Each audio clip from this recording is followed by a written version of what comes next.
Salutare la toată lumea! În articolul de astăzi vom discuta despre filtrarea corectă a acvariului. Filtrarea este baza micului nostru ecosistem. Există mulți factori atunci când vine vorba de a decide filtrarea corectă a acvariului. Importanța unui sistem de filtrare adecvat nu poate fi subliniată suficient. Dacă un sistem de filtrare funcționează bine, înseamnă că ai un mediu excelent pentru acvariul tău.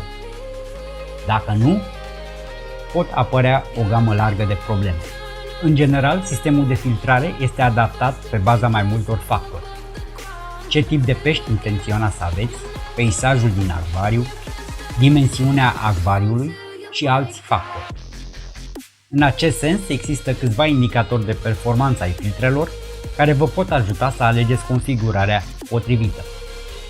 Unul dintre cele mai importante lucruri de luat în considerare atunci când alegeți filtrul pentru acvariu este debitul filtrului. Debitul excelent al filtrului și mișcarea eficientă a apei în acvariu sunt cheia pentru menținerea unui mediu sănătos. Deși debitul de filtrare este ușor de înțeles, ceea ce este dificil este să elaborezi un plan cu privire la câți litri pe oră are nevoie acvariul tău. Acest lucru depinde de o mulțime de factori și iată câteva principii care ar putea simplifica problema. Determinarea debitului de filtrare potrivit pentru acvariu. În descrierea sau pe cutiile filtrelor apare marcat L per H, care înseamnă litri pe oră. În general se referă la debitul filtrelor. Arată numărul maxim de litri de apă din acvariu care curg printr-un filtru într-o oră. Pe baza puterii filtrului, a tipului de filtru, a eficienței și a stării lui, litri pe oră variază foarte mult. Întregul volum al acvariului ar trece de obicei prin filtru de mai multe ori într-o oră. Cu cât litri pe oră este mai mare, cu atât este mai bine. Dar nu ar trebui să exagerați, deoarece prea mult debit înseamnă mai multă mișcare a apei. Acest lucru este rău pentru unii pești cărora nu le place atât de mult curentul de apă, cum ar fi peștii beta, așa că ar trebui evitat un curent foarte puternic. Rata de recirculare a apei și litri pe oră. Rata de recirculare a apei adesea considerată un sinonim pentru litri pe oră. Cu toate acestea, acest lucru este de departe de a fi adevărat, deoarece rata de recirculare este complet diferită. Rata de circulație descrie adevărata eficiență a unui filtru. Nu toată apa din acvariu va ajunge în mod magic într-un filtru. Și mai mult, puțina apă filtrată și introdusă înapoi într-un acvariu va fi aspirată imediat și filtrată din nou. Apa în punctele moarte. Pe de altă parte, apa din punctele moarte are șanse semnificativ mai mici de a fi filtrată eficient. Apa în punctele moarte poate duce la apariția unui mediu perfect pentru dezvoltarea organismelor nedorite. Aceste organisme pot dăuna peștilor, pot provoca infecții și pot crea o gamă largă de alte probleme.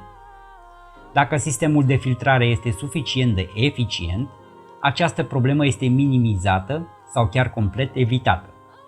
De exemplu, să presupunem că un filtru care are un nivel stabil de 500 de litri pe oră are puterea de a procesa toată apa dintr-un acvariu de 50 de litri într-o oră de 10 ori. Cu toate acestea, acest lucru nu este corect, deoarece cu cât aranjamentul din acvariu este mai încărcat, cu atât este mai mare ineficiența. Pietre, plante, lemne și alte decorațiuni sunt o problemă majoră pentru o filtrare eficientă. Dacă acvariul este foarte decorat, puteți instala mai multe filtre pentru a face față zonelor moarte de apă.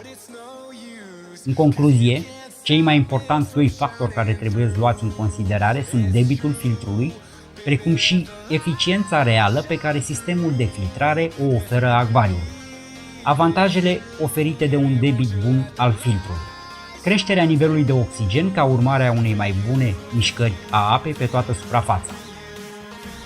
Îndepărtarea eficientă a deșeurilor ca urmare a filtrării adecvate și în timp util. Îmbunătățirea mișcării apei în acvariu care previne zonele moarte. Un mediu mai natural oferit de un curent creat prin sistemul de filtrare. Calitatea generală a apei mai bună și o întreținere mai ușoară a acvariului.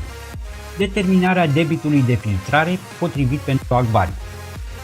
Există o mulțime de opinii diferite atunci când vine vorba de determinarea exactă a litrilor pe oră necesari pentru o calitate superioară a apei. În realitate, totul depinde de factori diferiți. Nu toate acvariile sunt egale. Și ceva care funcționează pentru un acvariu s-ar putea să nu funcționeze în alte cazuri. În primul rând, diferite specii de pești preferă diferiți curenți de apă. Unii pești preferă curent mai mare, în timp ce alții, cum ar fi beta, preferă ape mai calme, deoarece un curent puternic ar putea stresa peștii. Unele acvarii conțin mai multe decorațiuni, în timp ce unele sunt simple. În mod sensibil, cu cât sunt mai multe obstacole în apă, cu atât este mai mare potențialul pentru a avea puncte moarte de apă. De exemplu, pentru acvariile cu plante naturale, este bun un litraj pe oră mai mic, ceea ce înseamnă o mișcare mai redusă a apei de suprafață pentru a păstra mai mult CO2 necesar plantelor. Experții în domeniul creșterii peștilor susțin că sistemul de filtrare ar trebui să poată întoarce întregul volum al acvariului de cel puțin 4 ori pe oră. Dacă nu sunteți împiedicați de factorii enumerați mai sus, cu siguranță ar trebui să vizați cel mai mare litraj pe oră posibil.